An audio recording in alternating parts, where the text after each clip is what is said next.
এই যে ইসলামী দেশ বটে, ইসলামী রাষ্ট্র, ধর্ম নিরপেক্ষ রাষ্ট্র।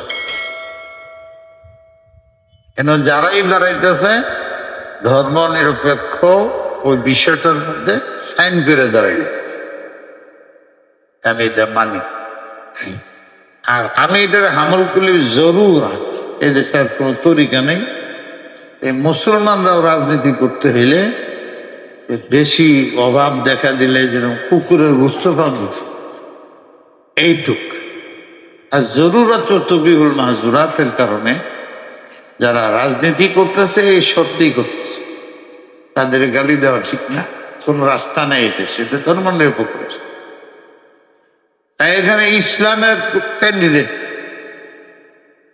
যারাই আমরা দাঁড়াই, আমাদের কোনো দল নেই, যে কোনো একটা অন্য দলের থেকে দাঁড়াই,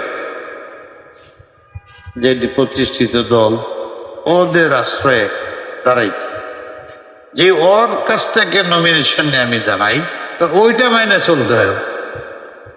আমি আওয়ামী লীগটা যদি নেই, তা আওয়ামী লীগের অসুল মেনে চলতে হয়। বিএনপিতে নেই, বিএনপির অসুল। জামাতে নেই, জামাতের নেও। আমার রায় চলবে না, নমিনেশন দিবে। জাতীয় পার্টি তো এই তাদের যে ম্যানিফেস্টো আছে ওইটার মধ্যে রয়েছে। আমার নিজের কোনো রায় নেই, কিন্তু আমার পাবলিক মনে করে হুজুর গেছে যেন একটা কিছু হয়ে যায়। আর না, হুজুর কিচ্ছুই পারবে না যে দল থেকে ওই দল মতো চলতে।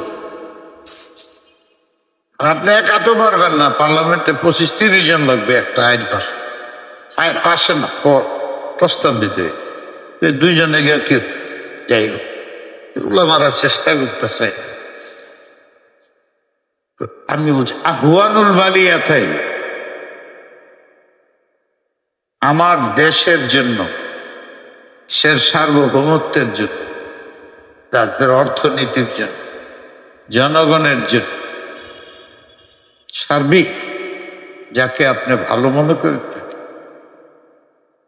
এটা হলো ইসলামের এইরকম জায়গার জন্য বর্তমান নির্দেশন। আমার বুটটা কাজে লাগবে কিনা এইটা চিন্তার চাইতে এইটা বেশি দেখা, যে আমার দেশের জাতির উপকার হবে। ইসলামের উপকারকে সামনে আনতে পারতেছি না, এই ভিত্তিতে আমার ভোটটা দেওয়ার কোনো সুযোগ নেই। এইটাও মনে রাখতে হবে, এই লোকটা হইলে অন্তত ইসলামের উপরে আঘাত করবে, আর এর দ্বারা আঘাত হবে। এটার থেকে বাঁচার তো আমার অধিকার আছে। তা আমার পছন্দ মতো ইনি দেশের জন্য, জাতির জন্য, সার্বভৌমত্বের জন্য এবং আমার ইসলামের জন্য ভালো। আপনার ওইদিকে আগে ফেল পাস জানি, এটা আমাদের ইসলামের বলে জাতির জন্য উপকার। কারণ ইসলামের জন্য কোনো ক্যান্ডিডেট হওয়ার আইন এখন এই দেশে নেই, ইসলামের নামে হওয়ার নাই, ইসলামের শাসনতন্ত্র নাই। ইসলামী দল আছে, ইসলামী দলই রাজনীতি করতে হলে তাকে এই গণতন্ত্র সাইন করতে হয়েছে, জমহুরিয়ত গণতন্ত্রে সাইন করতে হয়েছে। ইসলামে গণতন্ত্র নাই, কেমন করবে? তাই বললাম যে জরুরতে না আলেমরা বাধ্য হয়ে এটি করতেছে, অন্য দলের সাথে মিলে চেষ্টা করতেছে ন্যূনতম যতটুকু পারা যায়। আল্লাহ নেই কোনোদিন আমাদের আশা ভরসা ইখলাস ইত্তেবায়ে সুন্নতের উপর নির্ভরশীল যদি হয়, এই আশায় করতেছে। কিন্তু পার্লামেন্টে যে অধিকার আমরা চাই সেটা পাওয়া আল্লাহ কখন করবেন? 1-2 জন, 4 জন, 10 জন হবে।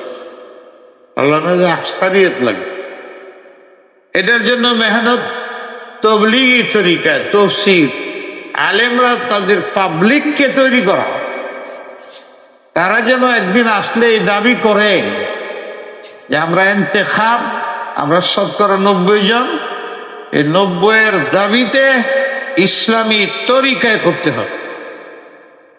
এই অবস্থায় না আসলে এই বর্তমান তরিকা থাকা অবস্থায় এদেশে ইসলামী রাষ্ট্র কায়েমের চেষ্টা হইতে পারে, করা উচিত হবে না। কেন আমরা কি করবো? এদেশে তো বাস করি। ইসলামের হেফাজত কে করে? কার দ্বারা সায়রানি হয়? সুলানি হবে না, সায়রানি কার দ্বারা হয়? এরপরে জাতির জন্য উপকার হয়, দেশের জন্য উপকার হয়, সে যেই হোক তারই আগে দেওয়ার চেষ্টা করি। এই যে আমি তাহকিকটা শুনলাম হযরত মাওলানা আশরাফ আলী থানভী রহমতুল্লাহ আলাই, মুফতি শফি সাহেব রহমাতুল্লাহ আলাইহি, হযরত থানভী বলে যে সুলানি সম্ভব না, হবে না। সায়রানি যদি ইসলামের লাভ হয়, এটুকুর উপরে খুশি থাকে। হইল তো কিছু, একদম হাত ছাড়া করো না, এমন মানুষটাই আসুক, এই নীতির উপরে আসুক। কিন্তু ভালো মানুষ আছে না, হুজুর নাই, আছে আহুয়ানুল বালি, তার তো মশলা আছে না, তার তুলনায় সে ভালো, তার তুলনায় সে ভালো। একজন নামাজি করে না, জুমার নামাজটা পড়ে, হেঁটতে পারে। বুঝলেন না এই কথাটা? বাস।